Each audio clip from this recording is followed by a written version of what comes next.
Hi hello friends. இன்னைக்கு மார்கழி 20வது நாள் தேங்காய் சாதம் செஞ்சு கோவிலுக்கு கொண்டு போறோம். அதுக்கு நான் இங்க ஃபர்ஸ்ட்டு கடாய் வச்சு, அதில எண்ணெய் ஊத்தி, கடுகு பொரிய விடுறேன். அப்புறம் ஒரு 1/2 டேபிள் ஸ்பூன் உளுத்தம் பருப்பு, 1 டேபிள் ஸ்பூன் போல கடலை பருப்பை போட்டு பொரிய விடுறேன். அது கூடவே ஒரு 1/2 கப் போல கடலை ஆட் பண்றேன். பச்சை கடலை தான் ஆட் பண்றேன். ஸ்லோ ஃப்ளேம்ல ஃப்ரை பண்ணணும். இப்போ கொஞ்சம் வரமிளகா ஆட் பண்றேன். ஒரு 4 வரமிளகா சின்ன சின்னதா கட் பண்ணத ஆட் பண்றேன். அப்போ ஒரு ஃப்ளேவர்க்காக ஒரு 3 பச்சை மிளகா சின்னதா கட் பண்றத ஆட் பண்றேன். அப்புறம் ஒரு சின்ன இஞ்சி பொடி பொடியா கட் பண்ணதும் சேர்த்தி நல்லா வதக்குறேன். இப்போ கொஞ்சம் கேஷ்யூ நட்ஸ் ஆட் பண்றேன். இது கொஞ்சம் நல்லா டேஸ்ட் குடுக்கும் நம்ம தேங்காய் சாதத்துக்கு. இப்போ அதையும் நல்லா ஃப்ரை பண்ணதுக்கப்புறம் கடைசியா கறிவேப்பிலை சேர்த்துறேன்.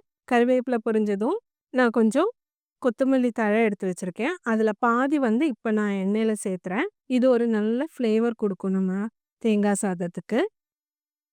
இப்போ கொத்தமல்லி தழை போட்டு வதக்குனதுக்கப்புறம் ஒரு 1/2 டீஸ்பூன் பெருங்காயத்தூளு கடைசியா அந்த எண்ணெய் இருக்கிற இடத்துல ஆட் பண்ணிட்டு வதக்கி விடுறேன். இத ஃப்ரை பண்ணதுக்கப்புறம் நம்ம கடைசியா துருவின தேங்காவ ஆட் பண்றேன். ஒரு சின்ன தேங்காவ துருவி வச்சிருக்கேன். அதில ஒரு 3/4வாசி தேங்காய் நான் ஆட் பண்றேன். ஆட் பண்ணி ஒரு 2 நிமிஷம், 3 நிமிஷம் போல நல்லா ஃப்ரை பண்ணிக்கலாம். இப்ப இந்த தேங்காய் கூட நான் 1 டீஸ்பூன் உப்பு வந்து சேர்த்துறேன். இது இந்த மசாலாக்கு தேவையான உப்பு. இப்போ சாதம் நல்லா சூடா இருக்கும்போதே நான் அதில சேர்த்துறேன். சேர்த்தி ஃபர்ஸ்ட்டு 1 டீஸ்பூன் உப்பு போட்டு கலந்து விடுறேன். கொஞ்சம் கலந்ததுக்கப்புறம் திருப்பி 1 டீஸ்பூன் உப்பு சேர்த்துறேன். டோட்டலி 3 டீஸ்பூன் உப்பு தான் நமக்கு இந்த சாதத்துக்கு தேவை.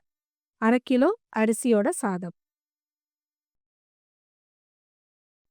இப்ப நல்லா கலந்து விட்டதுக்கப்புறம் கடைசியா ஃப்ரெஷ்ஷா இருக்கிற கொத்தமல்லி தழைய ஆட் பண்ணி நல்லா மிக்ஸ் பண்றேன். நம்மளோட தேங்காய் சாதம் ரெடி ஆயிடுச்சு. இப்ப டைமும் ஆயிடுச்சு. அம்மா அப்படியே பேக் பண்ணி கோவிலுக்கு கொண்டு போறாங்க.